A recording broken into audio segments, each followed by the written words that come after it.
father was a great man. He passed when I was relatively young. He was an alcoholic, and so there was a lot of times of my childhood that were violent and scary. There is trauma that stays with you long after scary or violent acts have concluded. And then do one little bunny ear, two little bunny ear, and then wrap it around one time. And wrap it around.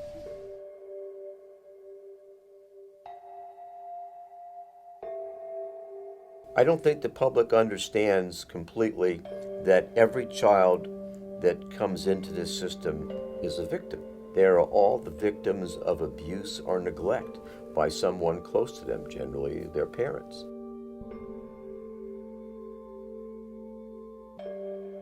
We want to say one thing very loud and clear, that foster children are not criminals.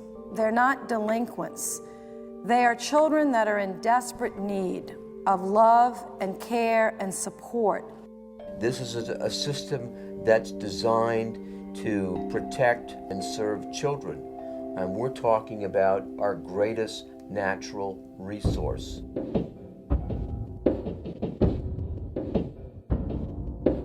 In my opinion, the area of foster care is perhaps the most broken area of federal law. The foster parents are accused of not just failing to protect them, but committing horrific acts against them. Some of the images in this story may be difficult to see. We place children in foster homes that we really haven't screened because we simply don't have enough foster parents. They've refused thus far to provide us any numbers about how many convicted criminals have been foster parents. The system is cloaked by this veil of confidentiality. But frankly, confidentiality has protected the system more than it's protected the children. Right now, the foster care system has a limit, and in most cases, it's 18 years of age. Everything stops. They have no health care. They have no transition from high school to college. Some members of Congress are calling for the overhaul of the child welfare system. It shouldn't be just a given that if a child is in foster care, that would mean that they would also be assigned psychotropic drugs. We are working with children who are already compromised, and we are compromising them even further. There is so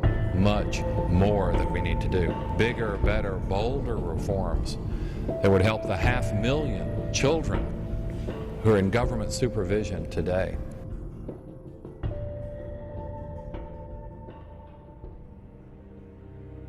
I think there are many scientific phenomena that are pushing our field to make different policy choices.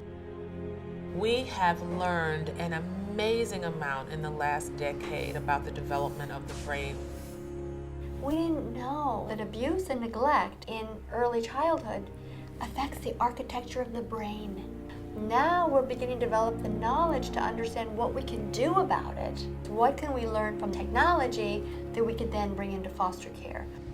When I first went to foster care, I wasn't sure what I was doing. I didn't know what foster care was. I didn't know if I could trust anyone there. I've been hit. I've been choked. I've done a lot of bad things. So I was scared. I keenly understand how, particularly youth in foster care, who often look and act angry, that we are misunderstanding anger for heartbreak and fear. That's the thing about fear, right? It's just a ghost. I think one of the hardest jobs in the world is to be the director of a child welfare local office.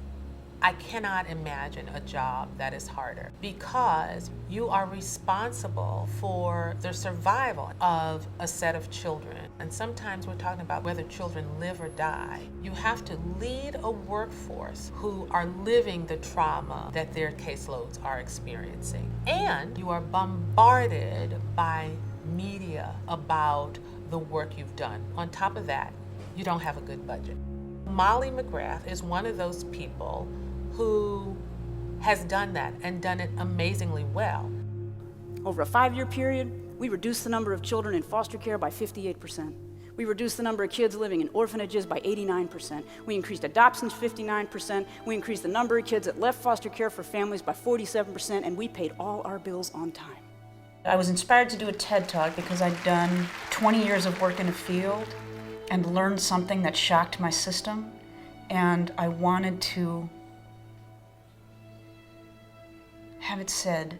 I wanted to speak my truth. Now, I run a well-oiled machine that does an outstanding job of taking other people's children.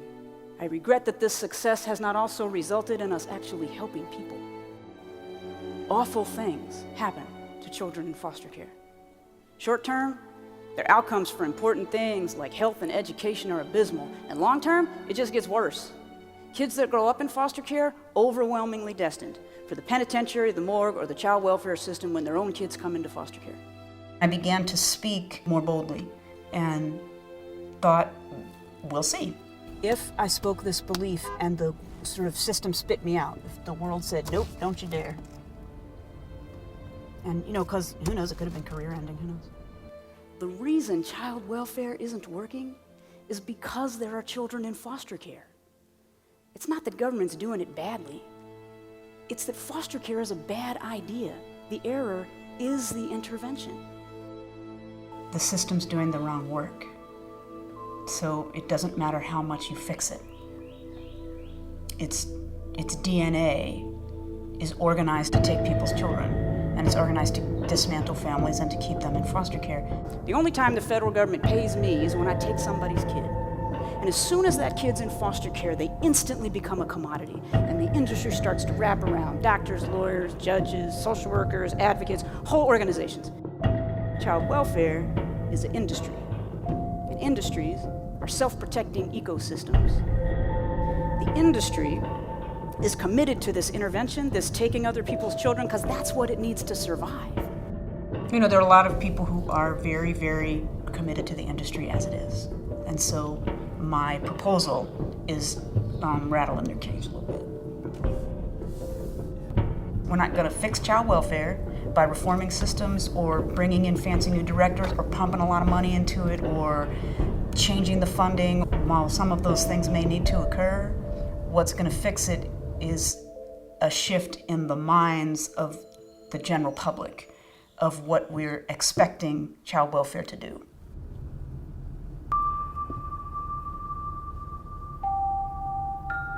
The measure of a society is how it treats its children.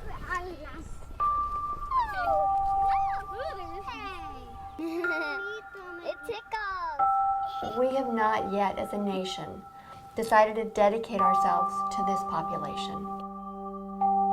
The stakes are so high, we just can't get it wrong. If children don't leave this system with a family, the system has failed. But when you have kids who've been in the system 15 years and we haven't done that, in my opinion, that's criminal. So it's important that we do everything possible to shine a light on how this system does and doesn't work.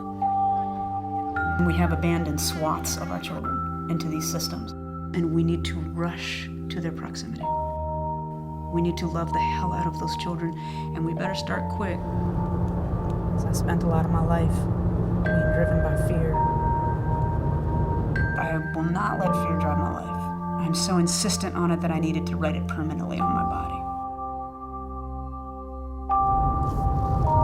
Somebody sent me that proverb recently. Everything you want is on the other side of fear. There has to be another way. There has to be another way that we can think about foster care. Our country is manufacturing the problems that we have, and we could manufacture something